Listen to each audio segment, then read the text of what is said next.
Queridos hermanos, Dios les bendiga una vez más en esta preciosa mañana. Dios nos ha regalado y verdaderamente estamos muy agradecidos de Dios, de que estamos con vida, de que Dios nos ha protegido durante todo este tiempo. Y yo voy a comenzar en esta vez la clase inmediatamente, y cuando terminemos la clase, entonces yo voy a hacer una oración, hermanos. Nosotros nos quedamos, hermanos, y amigos y oyentes, todos los que se reúnen cada domingo para estudiar la palabra del Señor. Recordemos, voy a dar un pequeño resumen en todo lo que hemos estudiado del libro de Hechos, capítulo 18. Recordemos que cuando Pablo llega a Corintio, primeramente se ganó a Crispo, un principal de la sinagoga. Él lo siguió, aceptó el evangelio y también dejó la sinagoga y comenzó a predicar la palabra. Después, la semana pasada, comenzamos a estudiar sobre este otro principal de la sinagoga, también llamado Sóstenes. Este hombre organizó un ataque contra Pablo, lo cual eso le retornó a él mismo y él fue golpeado, lastimado, pero Pablo extendió su mano y le enseñó el amor a Dios, y también vemos de la misma manera que este hombre abandonó la sinagoga, era principal de la sinagoga. Debido a esto, escuchó el evangelio a través de los labios de Pablo, y entonces siguió también el evangelio. Vemos que Pablo dejó establecida una iglesia en Corinto, con un liderazgo excelente, con gente que amaba a Dios, amaba la obra y deseaban proseguir el evangelio. Vemos que se cumple el tiempo que Dios le dijo en Corintio, y él sale acompañado de toda la gente que amaba a Pablo y lo despiden con tristeza. Vemos que Pablo sale acompañado de Priscila y Aquila y llegan ahora hacia, vamos a ver, llegan hacia Éfeso. Y vamos a comenzar leyendo el versículo 22, que nosotros nos quedamos la semana pasada, y nosotros nos quedamos en el versículo 22. Vamos ahora a leer el versículo 23 del libro de Hechos, capítulo 18, y vamos a ver lo que el Señor nos dice.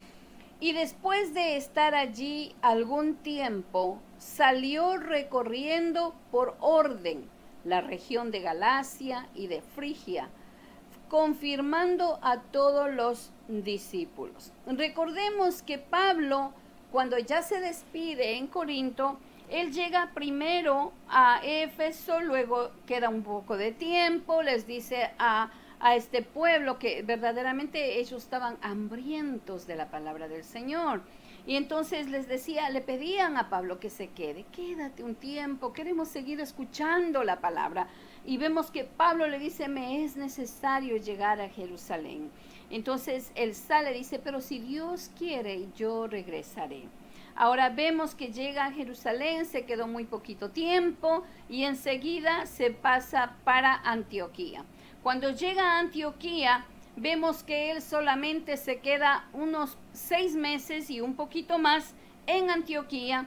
Y aquí en este tiempo, después que él cumple 6 meses en Antioquía, él comienza su tercer viaje misionero. Cuando Pablo comienza este viaje misionero, aquí no solamente le vemos como el hombre que trae misiones, que forma misiones, que se va a sitios y levanta iglesias y bueno, no regresa nunca más. Aquí vemos que Pablo le demuestra tener un corazón pastoral, porque cuando él está en Antioquía, toma la decisión, obviamente, con la dirección del Espíritu Santo, y comienza a recorrer iglesia por iglesia. Dice la palabra del Señor que él comenzó viajando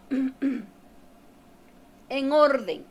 Primero comenzó por la región de Galacia y de Frigia. Y el propósito aquí de que él iba no era que él quería observar cómo la iglesia está, que sí, porque yo escucho tanto, de verdad, hermanos, esto es como un poquito lamentable, que hay líderes que más se enfocan en lo negativo de las iglesias. Y vemos que cuando hay reuniones, perdón,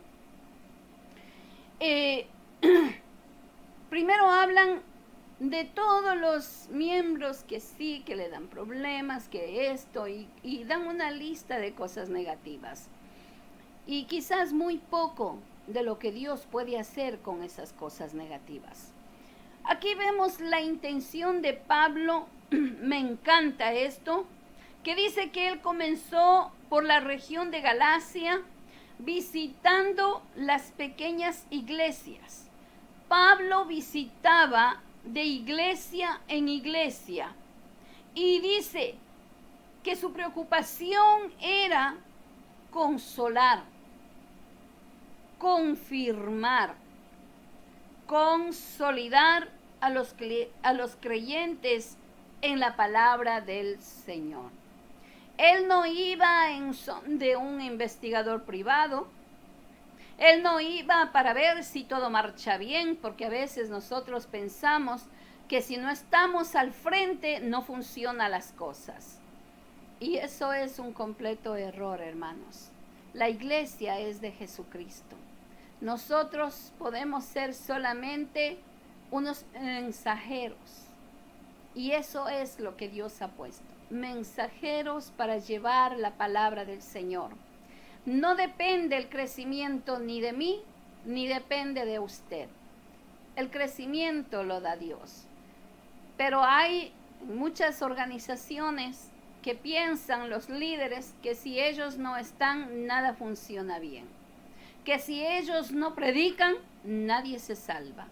Que si ellos no están al frente, la iglesia no marcha bien. Y eso estamos quitándole el honor y la gloria y la honra al Señor, porque de Él es la iglesia. Vuelvo a repetir, somos simples administradores de la palabra del Señor. Él tiene el poder, Él tiene la autoridad y Él conoce a cada una de las personas.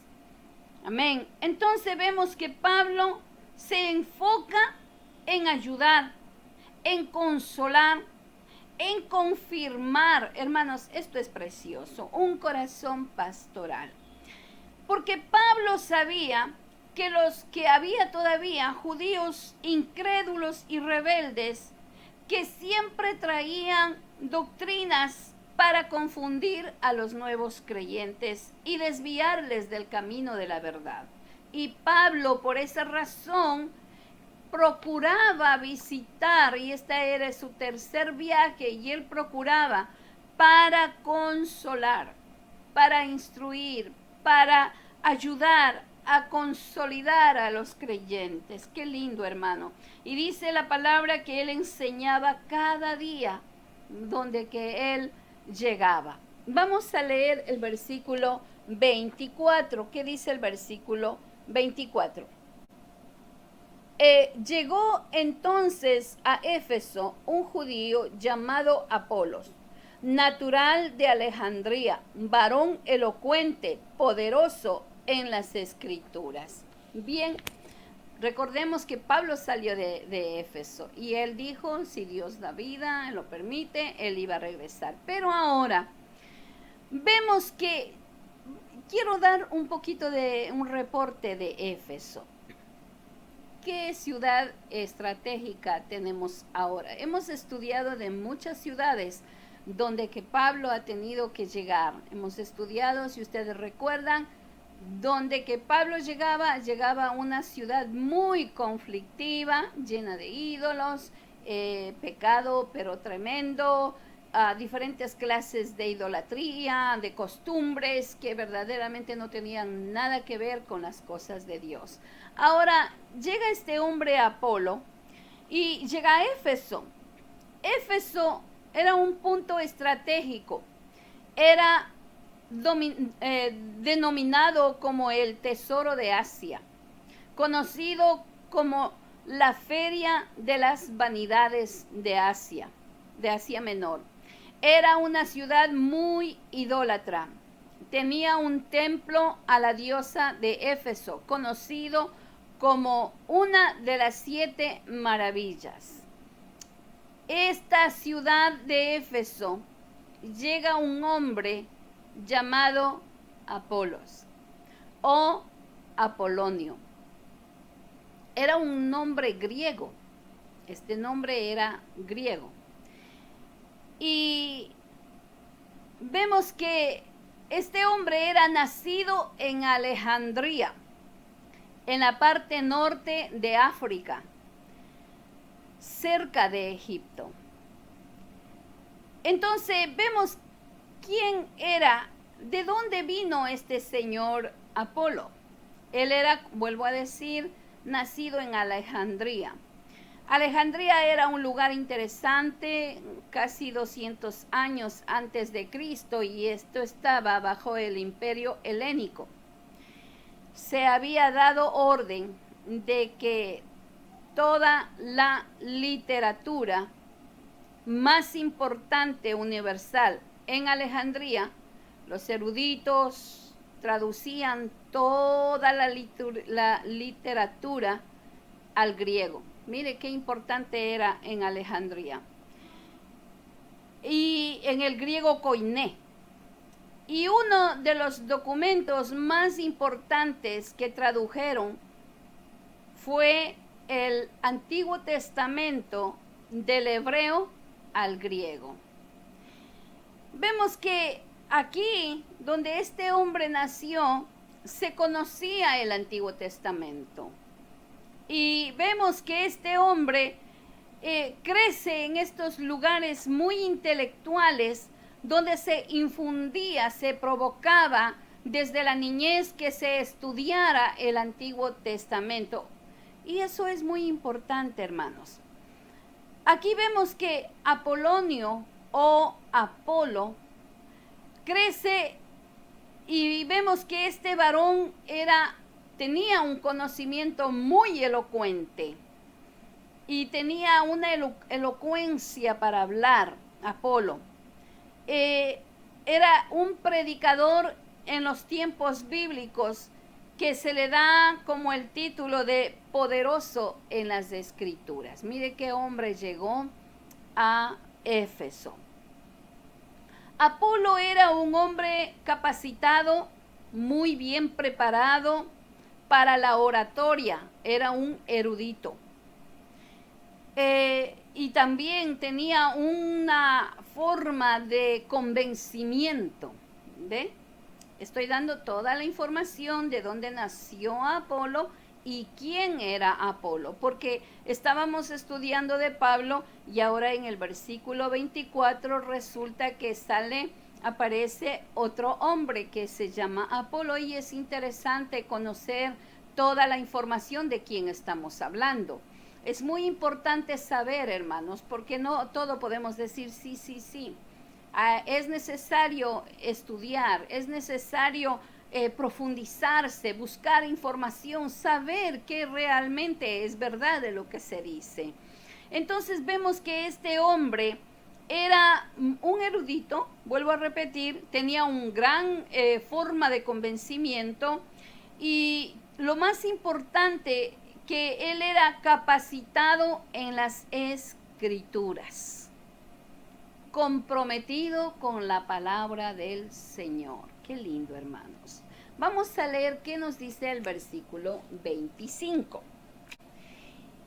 Este había sido instruido en el camino del Señor, y siendo de espíritu fervoroso, hablaba y enseñaba diligentemente lo concerniente al Señor, aunque solamente conocía el bautismo de Juan. Bien, esto es muy interesante, tenemos que aprender aquí. ¿Por qué este hombre no conocía lo demás de la historia, de los sucesos que pasó? ¿Ve? Porque Juan predicó, pero él solamente vino a preparar el camino para Jesús. Y esa parte Apolo no conocía. Esta historia, la historia da y dice que algunos creyentes llegaron de Alejandría. Recordemos, hermanos, que mucha gente salieron huyendo de Jerusalén y salieron con el poquito conocimiento que tenían cuando Jesús fue apresado y cuando Jesús fue crucificado. Y quizás los discípulos de Juan el Bautista salieron huyendo para diferentes otras partes y el poco conocimiento que tenían de Juan el Bautista lo transmitieron donde iban. Y eso es lo que la historia nos dice de este hombre Apolo. Él llegó a tener el conocimiento y en ese poco conocimiento él sabía que había un Dios verdadero. Y él se preparó en esa manera. Apolo recibió el mensaje y creyó. Ahora, él conocía solamente el bautismo de Juan el Bautista. Él no tenía mucho conocimiento de Jesús. Es más, ni siquiera sabía de Jesús. Era un varón dedicado a enseñar lo que sabía. Apolo no conocía el Pentecostés ni la resurrección de Jesús, pero era de un espíritu fervoroso. Era entusiasta, se emocionaba por las cosas de Dios, tenía pasión. Es desesperante ver cuando personas que tienen responsabilidades en las congregaciones o que tienen responsabilidades de llevar la palabra y vemos que las personas se paran al frente y comienzan antes de dar el mensaje o antes de leer la palabra o si es que tienen un especial o si tienen que dirigir el devocional o lo que se haga de acuerdo a cada congregación, nos encontramos con tipos de personas que primero le dan la queja y muchos tienen esa costumbre de decir, me siento un poquito mal de la garganta, pero como es para Dios, voy a hacer, dando a entender de que para Dios se da lo que sea. Y yo no sé si es falta de conocimiento, de discernimiento, de instrucción, que pensamos que eso se llama humildad, o pensamos de que yo soy humilde y pues lo que yo tengo yo lo doy. Para Dios debe de ser lo mejor. Y si usted pasó por un problema, tiene problemas de la garganta, si tiene que cantar, tuvo una gripe y no se siente capacitado, discúlpese y espere dar una alabanza para la gloria y la honra del Señor. Este hombre pero tan fervoroso, dice que donde que él llegaba cambiaba el ambiente, porque hablaba con el poquito conocimiento que tenía de la palabra, él hablaba y convencía a las personas, que en este caso no era una convención de que iba un evangelio de convencimiento, no, sino que traía a la gente al arrepentimiento. Eso es lo que este hombre era. Era entusiasta, era fervoroso,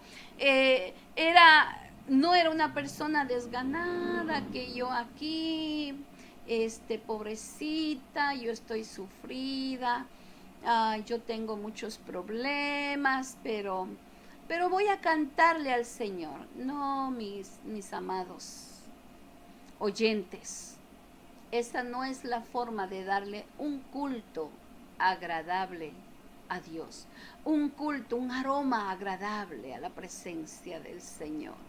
Bendito sea Dios. Entonces, vemos que Este hombre era fervoroso, entusiasta, y dice que se emocionaba, era diligente para las cosas del Señor. Yo tengo una lectura de la palabra en el libro de Romanos, capítulo 12, versículo 11. Dice la palabra del Señor: en lo que requiere diligencia, no perezosos, fervientes en espíritu, sirviendo al Señor, gozosos en la esperanza, sufridos en la tribulación, constantes en la oración. Leí el versículo 12 también porque me emocioné. En lo que requiere diligencia, estamos hablando del servicio a Dios.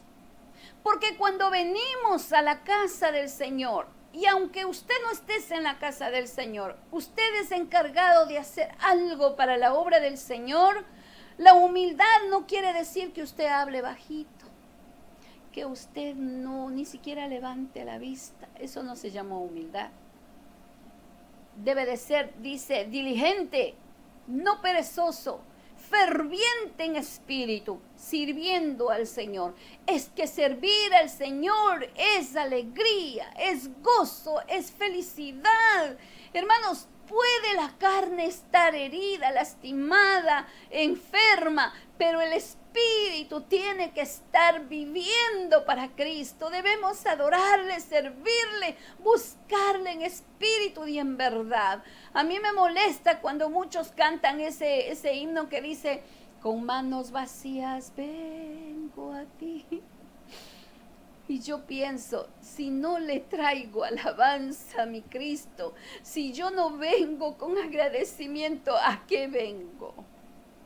Porque Dios no le gustó a Dios la ofrenda que le dio Caín. Porque encontró lo que encontró y eso lo puso a la presencia del Señor. Pero más sin embargo, Abel buscó lo mejor, escogió lo mejor y Dios se agradó de eso. Dice que fue olor fragante a la presencia del Señor. Así es que, hermanos, cuando vengamos, cuando usted tenga cualquier cosa que piense que Dios le puso en su responsabilidad, gócese, hágalo con alegría, ferviente en lo que usted le ha puesto. Dele gracias a Dios. La carne quizás está dolida, herida, lastimada, pero el espíritu, diga: Señor, yo te alabo, te doy gracias por esto que estoy haciendo y lo haré con gozo, con alegría. Y si usted tiene que hablar a alguna persona el evangelio, hermanos, cante, hable alegre, hable de las cosas maravillosas de Dios. La queja es para el diablo, la queja es para la gente que no conoce a Dios. Nosotros conocemos a un Dios todopoderoso y misericordioso, que Él todo lo puede, hermanos. Nosotros no podemos ir con lamento, con queja. Nosotros no podemos. Entonces, ¿qué estamos impartiendo a aquellas personas que necesitan escuchar amor, que necesitan que su fe sea levantada? Cambiemos nuestra actitud, seamos más agradecidos, hermanos. Este hombre, con el poquito conocimiento que tenía de lo que aprendió, iba ferviente y hablaba de la presencia del Señor, de lo que conocía, hermanos. Ahora, hermanos, vamos a leer el versículo 26. ¿Qué dice el versículo 26? Y comenzó a hablar con denuedo en la sinagoga, pero cuando le oyeron Priscila y Aquila, le tomaron aparte y le expusieron más exactamente el camino de Dios. Otra enseñanza, hermanos, otra enseñanza. Y yo tengo que decirlo, hermanos, qué falta de conocimiento o de sabiduría, o digo yo, esto es más sabiduría, que muchas personas, cuando están enseñando y se equivocan con alguna cosa, hay líderes que se paran y le corrigen y le hacen quedar mal. haciendo como que esa persona que está enseñando o predicando está mal, prácticamente. Y piensan que lo están haciendo muy bien. Oh, sí, porque yo defiendo la doctrina, yo defiendo la palabra. Pero qué falta de sabiduría. Usted puede defender, pero hay muchas maneras de corregir. Hay otras personas que no se atreven a decirle a la persona, a sentarle en la oficina o donde usted quiera, invitarle un café, invitarle a un sitio y decirle, ¿sabes qué, hermano? Tú te equivocaste en esto. Con amor. ¿Sabes qué? Tú estás mal en esto. ¿De dónde tú aprendiste? ¿De dónde usted escuchó esto? Porque esto no dice la palabra. Y yo la escuché y callé, pero yo creo que es necesario que usted entienda. Mire la sabiduría de estos dos hombres que Pablo los dejó en Éfeso, Priscila y Aquila. Qué líderes, hermanos. Me saco el sombrero, como dicen en mi país. Qué liderazgo tan sabio. Ellos no se levantaron en la sinagoga y le dijeron, Apolo, ¿tú estás mal? ¿Qué te pasa? ¿Por qué tú estás predicando eso? ¿Que tú no sabes que Jesucristo ya resucitó, que murió, que resucitó? No, hermanos. Dejaron que termine Apolo de dar el sermón y con sabiduría, oiga, con sabiduría, dice la palabra, que lo sacaron aparte. Oiga, eso se llama sabiduría. Y le expusieron más exactamente el camino de Dios. Me imagino, Priscila y Aquila ya estaban ya estacionados en Éfeso. Quizás ya tenían su apartamento o casa, como en ese tiempo vivían. Y yo me imagino acercándose a Apolo e invitándole a su casa. Bueno, hay gente que no les gusta que lleguen a la casa. Quizás podría invitarle a un café de al lado, pero en ese entonces yo no creo que haya muchas cafeterías como ahora tenemos aquí, esa bendición. Pero estos hombres le invitaron. Pero le invitaron no para hacerle sentir mal, no para decirle tú estás mal, estás con un espíritu de error, sino que le expusieron lo que le faltaba de conocimiento. Y ese es el aprendizaje que yo tengo en este día. Saber corregir. Un liderazgo que sabe sembrar bien debe de aprender primero a corregir a sus oyentes. No es hacerlos sentir mal, no es corregirlos en público y tampoco es saludable usar mensajes en el altar para decir lo que usted no se atreve a sentarse y hablar. Eso no es edificante, ni tampoco Jesús lo dijo. La palabra del Señor tiene que ser predicada limpia como es. Y la corrección debe de ser fuera del altar, fuera de la enseñanza. Si usted ve, líder, hermano, maestro, aprendamos de esta enseñanza preciosa. Aprendamos. Es como cuando los padres teníamos esa costumbre de corregir a nuestros hijos en la calle, de gritar, de insultar, de ofender. O cuando usted quiere corregir a un familiar y lo corrige delante de toda la gente. Eso es bochornoso y no se corrige. Al contrario, se hiere a la persona. Y eso lo tuve que aprender yo. Lo tuve que aprender yo con experiencia propia.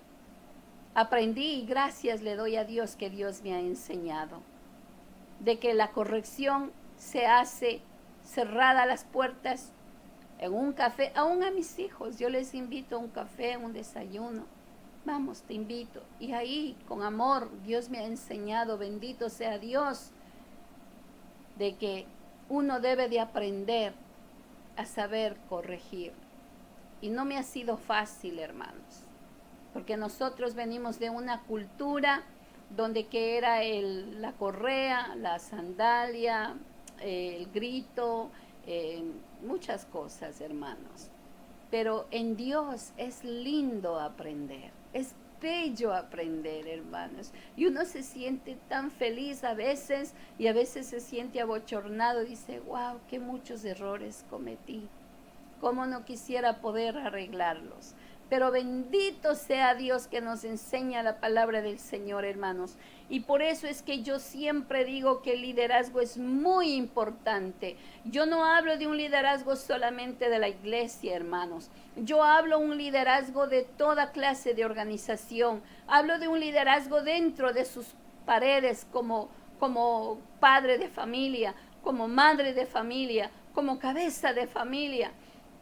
Donde usted se encuentre como un líder, aprendamos a tomar en cuenta la palabra del Señor y ver cómo estos hombres, Priscila, Aquila, fueron tan sabios en sacarle a Apolo, no le hicieron quedar mal, no lo ofendieron, sino que dice que exactamente le expusieron el camino de Dios. Qué bonito, hermanos. Entonces vemos que la decisión, la actuación, cómo Apolo reaccionó. Es muy interesante, hermanos. Yo no pude avanzar porque realmente es muy importante cada línea. Me gusta a mí tomar en cuenta porque tiene muchas enseñanzas. Y vemos que nosotros tenemos que aprender de cada cosa que sale en la palabra, porque por algo está escrita. A mí me gusta mucho analizar línea por línea, porque siempre, usted sabe que la palabra del Señor es una fuente que no cesa, siempre está fluyendo para aprender uno. Hermanos amados, yo termino aquí, nos quedamos en el versículo 26. Vamos a terminar el 27 y el 28 la semana que viene y comenzaremos también el capítulo 19 para así seguir el tiempo que sea necesario. Vamos a orar, hermanos. Yo dejé a último tiempo la oración porque quiero hablar de un tema un poquito delicado, pero es necesario. Están anunciando en muchas partes, en muchos idiomas, de muchas maneras, que se avecina algo grande, no solo para Estados Unidos, sino para el mundo entero. Y por la palabra del Señor, nosotros sabemos, anuncios, siempre la palabra del Señor nos anuncia que la venida de Cristo está cerca. Pero nosotros como creyentes tenemos que estar preparados. Tenemos que acercarnos más a la presencia del Señor. Nada es suficiente para verle al Señor, hermanos. Nada es suficiente que usted ore un día a la semana, que usted ore 2 días a la semana, que usted ore 24 horas al día. Nada es suficiente para Dios, hermanos. Vamos a tomar en cuenta estos anuncios. Preparémonos con el Señor. Arreglemos nuestras vidas. Busquemos qué cosa tenemos que arreglar. Desavenencias con la familia, desavenencias aún con los mismos hermanos de la iglesia. Busquemos arreglar, hermanos. Usted no espere que vengan a usted. Usted vaya donde ellos. Preparémonos con el Señor, hermanos. Estamos en tiempos difíciles que solamente la misericordia de Dios nos va a ayudar a seguir adelante, hermanos. Vamos a orar que Dios nos ayude, nos proteja. Sea lo que venga, hermanos, estésemos agarrados de la mano del Señor y no nos soltemos por más que vengan los vientos torrentosos. No nos soltemos de las manos benditas del Señor. Buen Dios y Padre Celestial, te damos gracias por esta enseñanza. Te damos gracias por tu palabra. Te damos gracias, Señor, porque tú siempre estás pendiente de tus hijos. Siempre, Señor amado, tú quieres que tu pueblo esté listo, como esos soldados vestidos y esperando ir a la batalla. Padre, te suplico que tú bendigas, que tú guardes a tu pueblo, que tú protejas a tus hijos, Señor. Oh, mi Señor amado, yo te ruego en el nombre de Jesús que tú cubres con tu sangre preciosa a tu pueblo entero, del mundo entero, Señor. Porque solamente en ti estamos guardados bajo tus alas, Padre. Gracias te doy por esta clase maravillosa que nos traes enseñanza cada día. Gracias, Señor, en el nombre de Jesús. Amén. Que Dios me los bendiga. Perdonen que cogí un poquito más de tiempo. Gócesen en el Señor y vamos a seguir adelante.